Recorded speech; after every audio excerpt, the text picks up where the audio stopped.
Welcome back to the Deep Dive. It is Saturday, February 14, 2026. Happy Valentine's Day. Happy Valentine's Day to those who celebrate, and happy Saturday to everyone else who is just trying to get through the weekend. Right. Today, we're shifting gears a little bit. Usually, we come to the table with, a stack of tech reviews or geopolitical analyses. For big picture stuff. Exactly, Yeah. the big picture.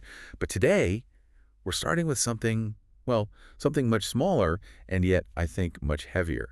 We're starting with a voice. Just one voice. A single anonymous voice from the internet that, I have to say, it really stopped me in my tracks this morning. And that's such a powerful place to start. We spend so much time analyzing the macro, the economics, market trends, these global shifts.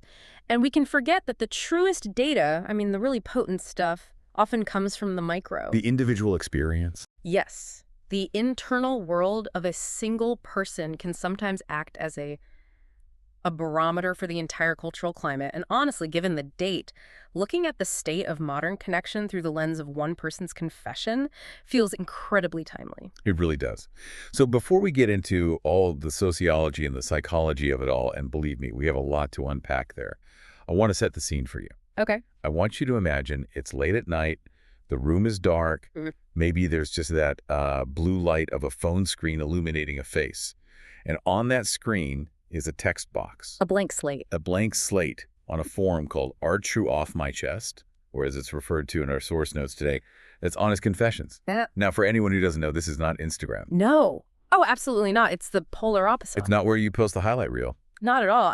If Instagram is the front lawn where you display your perfectly manicured garden for everyone to admire, Right.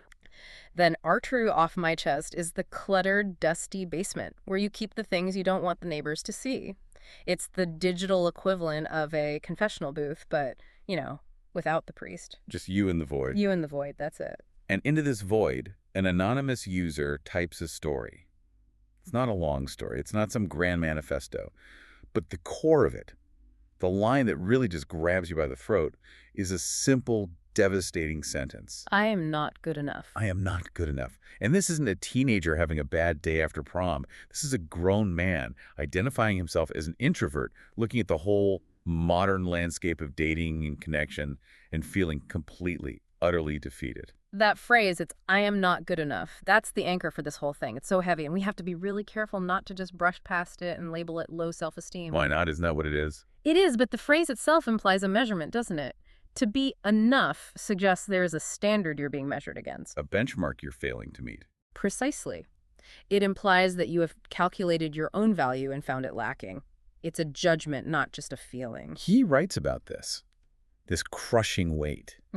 He describes the desire to meet someone, that fundamental human drive for connection that doesn't just, go away because you're shy or quiet. Of course not. But then he describes the barrier. And it's not that he's physically unable to speak to people. It's this internal narrative, this voice in his head. The voice. He looks at the dating scene, the apps, the bars, all the expectations placed on men to be the initiators, the charismatic leaders of the conversation. And he retreats. He feels that his introversion is a flaw. Like a bug in his own software. Yes, a glitch in the system that makes him incompatible with the world he's supposed to navigate. And that right there, that's the hook. That's what makes this so powerful. It's the raw vulnerability of it all. It's not some polished influencer post saying, here are 5 ways to be an alpha male, or how to crush it on your next date. Not at all. It's a cry for help, a genuine cry for help regarding self-worth. It challenges all of us to look past the surface level of just dating problems and see the very real human pain underneath. So here's our plan for today. We're taking this one story, this one confession about self-esteem, introversion, and the modern struggle to date, and we're going to use it to unpack a much larger box. We need to understand the psychology behind that specific kind of self-doubt. Is it just him, or is there something, biological or societal at play? We really need to look at why introverts, and particularly men, feel this specific kind of pressure. And then there's the environment. Yes, and perhaps most importantly, we need to connect this to the environment where this is all happening. The source material points us towards something really fascinating: social media fatigue, and this idea of a social protest. Right. Why this specific forum? Exactly. Why does this anonymous person feel the need to go to this specific, largely unmoderated forum to say this? The answer to that question, I think, tells us something profound about all the other spaces on the internet. So if you've ever felt like you're just observing the world through a glass wall, or if you've ever felt drained by the very apps that are supposed to connect you, stick around. We're going to break this all down piece by piece. Let's get into it. Okay, let's unpack this confession. Section 1. The anatomy of a confession. We have this phrase, this core belief, I am not good enough. It's so common, we hear it all the time, yet it is so destructive. It's poison. But I want to push on this a little bit. Is this just a feeling, or is there a specific, psychological mechanism at play here? No. What is actually happening in the brain when someone writes that down and truly believes it? That's a great question. It's a fascinating, albeit tragic, psychological loop. When we analyze the source materials note on psychology, specifically focusing on self-esteem issues, we're looking at what psychologists call cognitive distortions. Cognitive distortions. Right. It's when your mind convinces you of things that aren't really true. In this specific case, it's a mix of a few, but primarily labeling and fortune-telling. Fortune-telling. Yeah. You mean like predicting the future? Exactly, but in the most negative way possible. Think about our anonymous storyteller. He has this desire to date. He wants that human connection. But before he even swipes right, before he even thinks about saying hello to someone at a coffee shop, that voice speaks up. The not good enough voice. The not good enough voice. It says, they won't like you anyway, or you're too quiet, it'll be boring, or what are you even going to talk about? He is predicting the negative outcome of the interaction before it even has a chance to happen. This acts as a preemptive rejection. Preemptive rejection. So you reject yourself before anyone else has the chance to do it to you. Precisely. It's a defense mechanism, a really powerful one, but it's what we'd call a maladaptive one. It doesn't actually help. So the brain is trying to protect the ego. It's trying to protect the ego from that sting, that cortisol spike of a real-world rejection. If I tell myself I'm not good enough, then I don't try. If I don't try, I can't fail. I stay safe. But the cost of that safety is isolation. The cost is profound isolation. You're safe in your bubble, but you're completely alone. But wait, let me play devil's advocate here for a second. Isn't there a chance he's just being realistic? I mean, if he objectively knows he isn't a charismatic, smooth talker, if he knows he struggles to hold a conversation with strangers, isn't I'm not good enough just an accurate assessment of his skills in the current dating market? But that is such a crucial distinction. There is a world of difference between I lack this specific skill, like small talk, and I, as a person, am not good enough. Okay, break that down. The first is a skill gap. I'm not great at public speaking. That's something you can work on. It's external. The second one, I am not good enough, is a shame spiral. It's an indictment of your entire being. It's not about what you do. It's about who you are. And that's where the shame comes in. That's the core of the shame. And our source material highlights this intersection of self-esteem and anonymity. The shame is so deep that he cannot own it in his real life. He has to go to this anonymous forum, our True Off My Chest, to even voice it. Which brings up the question, why tell strangers? You'd think the first person you'd tell is a close friend, or a family member, or therapist. Well, think about the social cost. It's immense. If you tell a close friend, I feel fundamentally worthless, what's their first instinct? To fix it. They say, oh, don't be silly. You're a great guy. You're a catch. Exactly. They mean well, but it completely invalidates the feeling. It makes you feel like you're crazy for even feeling it. Or worse, they judge you. Your friends see you as normal guy Dave. If normal guy Dave suddenly admits he feels fundamentally broken, that shifts the entire dynamic of the friendship. It's terrifying. So the internet provides a kind of context collapse. You can strip away your name, your job, your history, and just be the raw emotion. That's a perfect way to put it. Strangers on the internet have no preconceived notions of who you are. They have no expectations. You can be your rawest, most broken self, and there is absolutely no social cost in your real life. No one at work will look at you differently on Monday. That's why these True Off My Chest forums are so popular. They're one of the only places where the mask can come off completely. And sometimes you just need to scream into the void and have the void not judge you. Okay, now, I want to drill down into the specific demographic mentioned in our source stack. The note says, difficulties in dating for introverts and men. We throw the word introvert around a lot. Oh, I'm staying in tonight. I'm such an introvert. But are we just talking about shyness here, or is there some actual biology involved? This is so critical. We have to separate introversion from social anxiety or just a lack of confidence, even though they often get tangled up and feed into each other in these narratives. And so they're not the same thing. They are not the same thing. Introversion, as first studied by Carl Jung and later explored by modern neurobiology, is fundamentally about your sensitivity to dopamine. Dopamine sensitivity. Yeah. Okay, I need you to break that down. Sure, so think of extroverts. Their brains have a lower sensitivity to dopamine.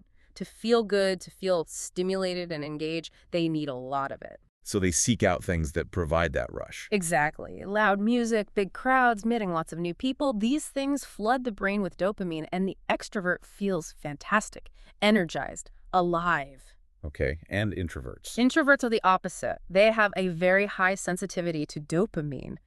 The same loud bar that thrills the extrovert actually overstimulates the introvert, it feels like a sensory assault. It's overwhelming and draining. So they're not being antisocial, they're just getting overloaded. Precisely. They actually prefer a different neurotransmitter pathway, one that relies on acetylcholine, which is associated with focus, calm, and internal reflection.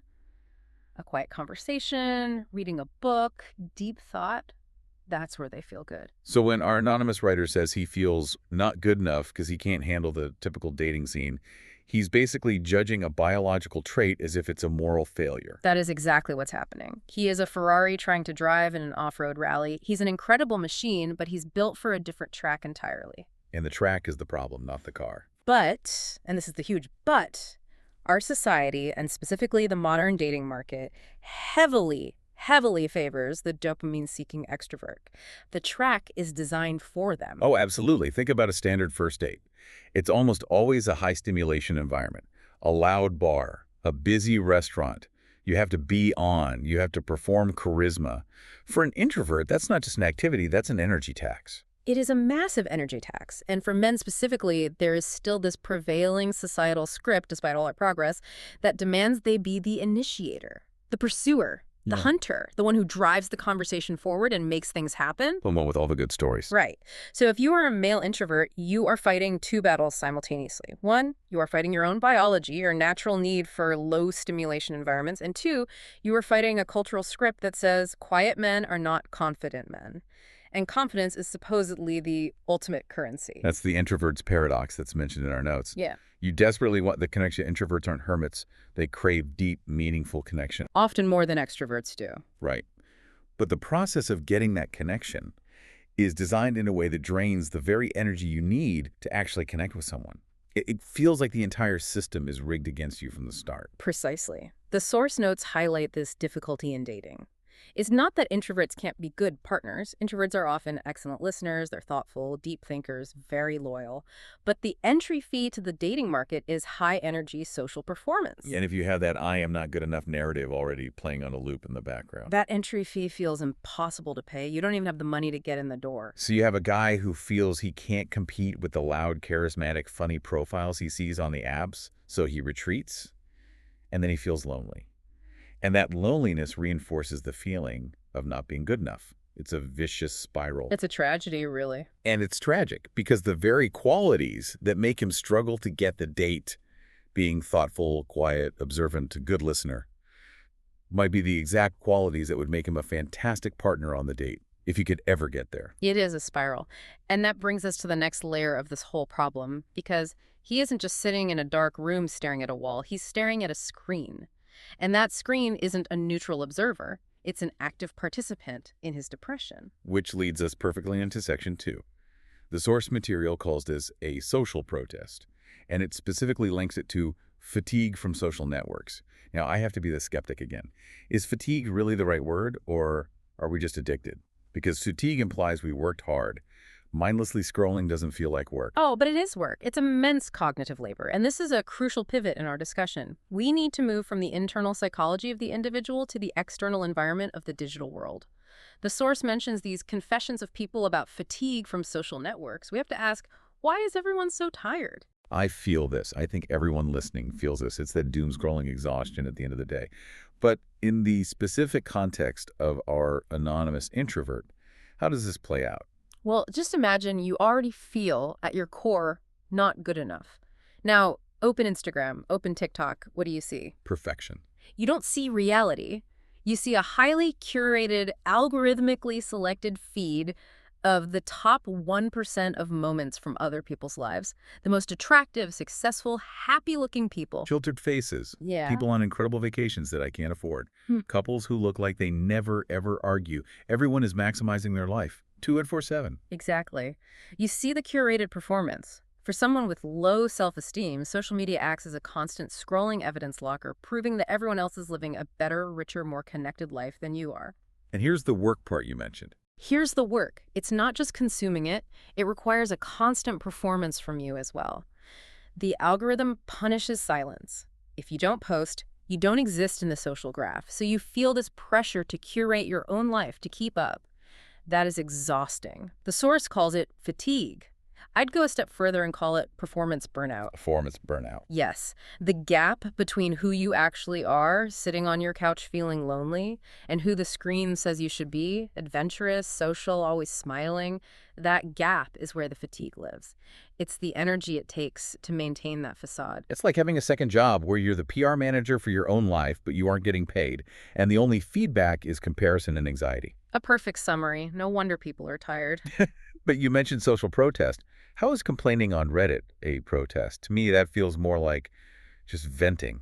Venting is often the first stage of protest, but we have to look at where they are doing it. They aren't posting this on their LinkedIn profile. They aren't putting it on Facebook where their grandma and their boss can see it. Yeah. They are specifically going to arch you off my chest. Okay. To understand the protest, we have to understand the rigid rules that are mentioned in the source material. Rigid rules.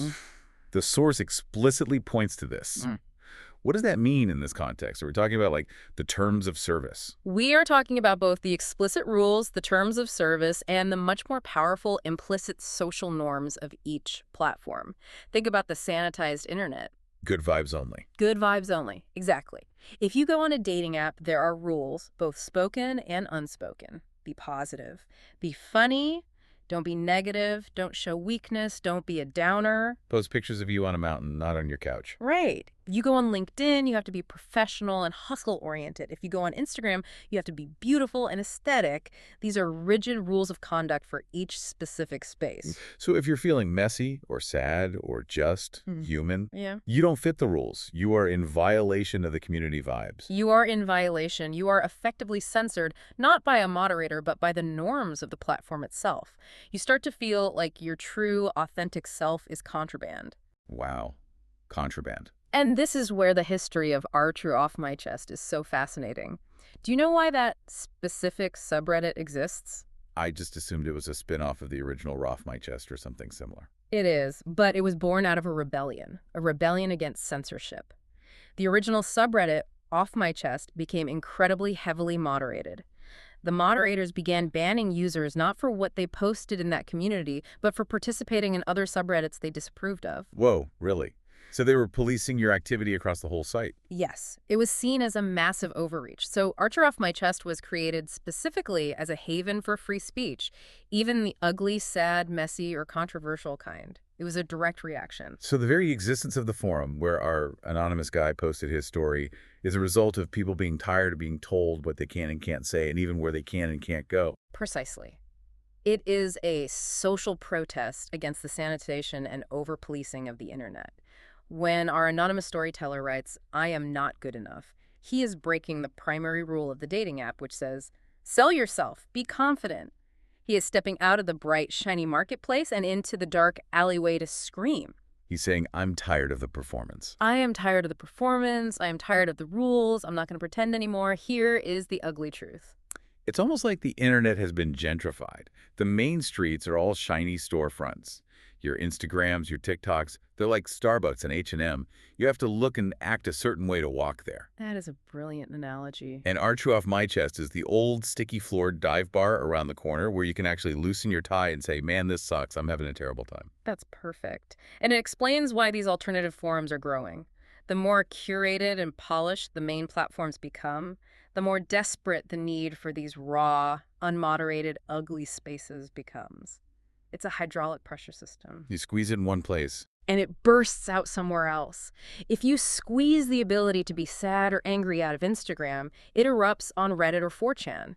The rigid rules exacerbate the feeling of not being good enough because the implicit message of those rules is, Your sadness is not welcome here. Your problems are not on brand. Even my posts aren't good enough for this community. And there's the loop again. Wow.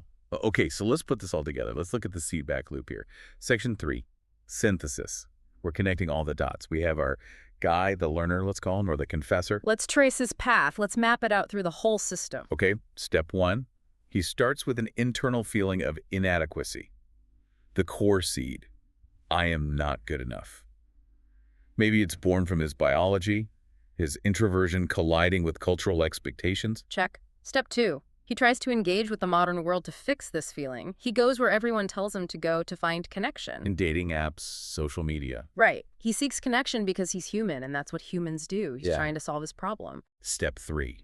He immediately encounters the rigid rules and the gamified system we just talked about. He sees that his natural introversion is a disadvantage.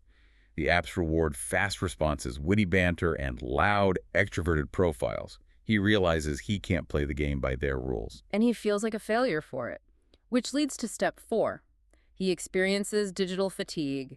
He gets tired. His social battery, which was already lower to begin with, gets completely drained. He is exhausted by the effort of masking his true self and by the constant rejection, even if it's just perceived rejection, like getting no matches. It all feels like rejection. So step 5. He retreats further into isolation. He deletes the apps. He stops trying. And this, crucially, reinforces the original idea that he isn't good enough. The prophecy is fulfilled. See, I told you, I tried, and it didn't work. The problem must be me. The failure to connect confirms his deepest, darkest fears about himself. And finally, step 6. He breaks. The pressure becomes too much. He has nowhere else to go. So he goes to Archer off my chest. He finds the dive bar. And he types his confession into the void. It's a closed loop, a perfect, self-sustaining machine of loneliness. It's a machine. A machine that seems almost perfectly designed to make introverts feel alone. It's a cycle that feeds on itself, getting stronger with every rotation. And that is the so what here. That is the whole point. That's why the source material emphasizes the format of a deep dive into an anonymous story revealing a social problem. It's not just a sad story. It's not just a sad story. If we just looked at statistics, 40% of young men report feeling lonely. We'd nod, say that's too bad, and move on. We wouldn't get it. We need the story to understand the mechanism of the loneliness. The story reveals the system. The story reveals the system. It shows us that this isn't just about one guy needing a confidence boost or needing to put himself out there more. It's about an environment, a digital ecosystem that actively suppresses the kind of quiet, deep connection he actually needs. It really does. It stops being about one guy's bad luck and starts being about how we've structured our digital social lives. We've built these Skinner boxes, these digital cages, that reward us with little pellets of validation, but only if we press the lever in the exact right way, at the exact right time. And if you're an introvert, you don't want to press the lever. You don't want the pellet. You just want to have a real conversation. Not everyone wants to be an actor. Some people just want to be known. Man, that hits hard. Okay, look, we can't just leave the listener there. We've painted a pretty grim picture of the landscape, biological disadvantages, rigged algorithms, performance burnout. It sounds hopeless. It can feel that way. But the goal of the deep dive is always to find a way forward. We promised practical takeaways at the top of the show. We did. And looking at the source material, specifically focusing on the core struggles of introverts and this issue of fatigue, we can synthesize 3 very specific actionable tips. And I don't mean vague advice like, just be more confident. No, we need something real. I mean structural changes to how you approach this entire problem. Let's do it. Tip number 1. Tip number 1 is reframe the narrative. You have to attack the core thought, the poison seed identified in the source. I am not good enough. Okay, but how? How do you actually do that? That's easier said than done. It's a deeply ingrained feeling. You can't just tell yourself to stop feeling it. You can't just think your way out of it, you're right, but you can fact check your way out of it. Yeah. You need to consciously realize that good enough is entirely relative to the game you are playing. The game is rigged. The game is rigged for extroverts. If an introvert tries to play the extrovert party animal game, they will lose every single time and they will feel inadequate. But that's like a fish judging itself on its ability to climb a tree. It's a ridiculous standard. So the advice is to stop playing that game. Stop comparing your behind-the-scenes footage with everyone else's highlight reel. Instead of trying to fix what you think is broken, own your introversion. Own it as a strength. Yes. Actively identify your strengths as an introvert. Are you a deep listener? Are you loyal? Are you thoughtful? Do you have the ability to focus intensely on one person at a time? Those are incredibly high-value traits in a long-term relationship. They're just not the traits that get you matches on a dating app. Exactly. So reframe it. You are not bad at dating. You are just playing the wrong position for your skill set. Change the criteria for what good is. You are not a defective extrovert. You are a highly functioning introvert. I love that. Don't try to be the loud guy. Be the best possible version of the quiet, thoughtful guy. There's a market for that. It's just not on the main stage. That's tip 1. Okay, tip number 2. Tip number 2 directly addresses the social protest element and the burnout. Manage your digital energy. The source explicitly mentions fatigue from social networks. You have to start treating your social battery like it's a finite resource, like a bank account. So stop wasting it on scrolling. Stop making withdrawals that give you nothing in return. Psychologists talk about restorative niches. These are places or activities where you genuinely regain energy. For an introvert, that might be reading a book, solo gaming, hiking, listening to music. Things you do alone. Often, yes. Social media, for many, is a depleting activity, even though we trick ourselves into thinking we're doing it to relax. If you spend 80% of your social energy budget feeling inadequate while scrolling through Instagram, You've only got 20% left for a real date. and you're already tired before you even walk out the door, you are setting yourself up to fail. So the practical advice here is delete the apps that consistently make you feel bad about yourself. Or, at the very least, aggressively curate your feed. Unfollow every account that triggers that not good enough feeling. Mute people. Limit your time on the apps that demand performance. Save your precious energy for the interactions that might actually lead to a real connection. It's about conscious energy conservation. It's digital hygiene. If a platform makes you feel bad, you have permission to mute it or just leave. Simple as that. Okay, and finally, tip number 3. Tip number 3 addresses the difficulties in dating head-on. Seek low-pressure environment. In other words, get off the stage. Get off the stage entirely. The source talks about the rigid rules of online communities. Dating apps often feel like the most high-pressure, rigid environment imaginable. It's a job interview where everyone is the hiring manager. So what's the alternative? Instead, look for environments that focus on shared interests, not forced one-on-one interaction. Like a book club. A book club, a hiking group, a board game cafe, a volunteering organization, a local gaming Discord that does meetups, anything. Why does that work so much better for an introvert? Because in those places, the focus is on the activity, not on you selling yourself. It takes the spotlight off your personality and puts it onto the shared task. You don't have to perform charisma. You can just be. For an introvert, that side-by-side interaction, doing something together, is often much easier and more authentic than a face-to-face interrogation over a dinner table. That makes total sense. You're bypassing the whole interview stage of dating by just sharing an activity first. It circumvents the rules of traditional dating entirely. You're changing the game. Stop trying to win a game that is rigged against you and go play a different game, one where your natural skills are actually an advantage. That is solid, actionable advice. This has been, wow, it's been heavy, but hopefully really illuminating. We started with a single confession from the dark, and we've ended with a concrete strategy for moving forward. And that's the power of these sources, isn't it? They show us the problem in stark human terms, but hidden inside the problem is usually the clue to the solution.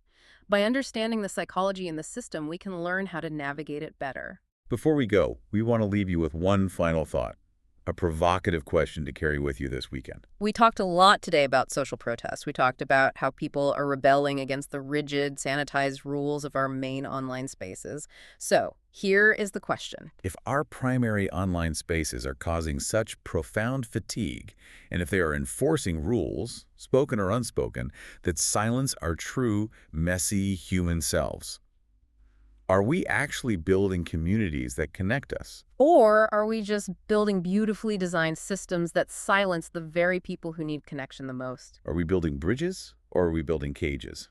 Something to think about next time you're scrolling at 2 a.m. Indeed. Thank you for diving deep with us today. To our anonymous confessor, wherever you are good enough. You're just on the wrong track.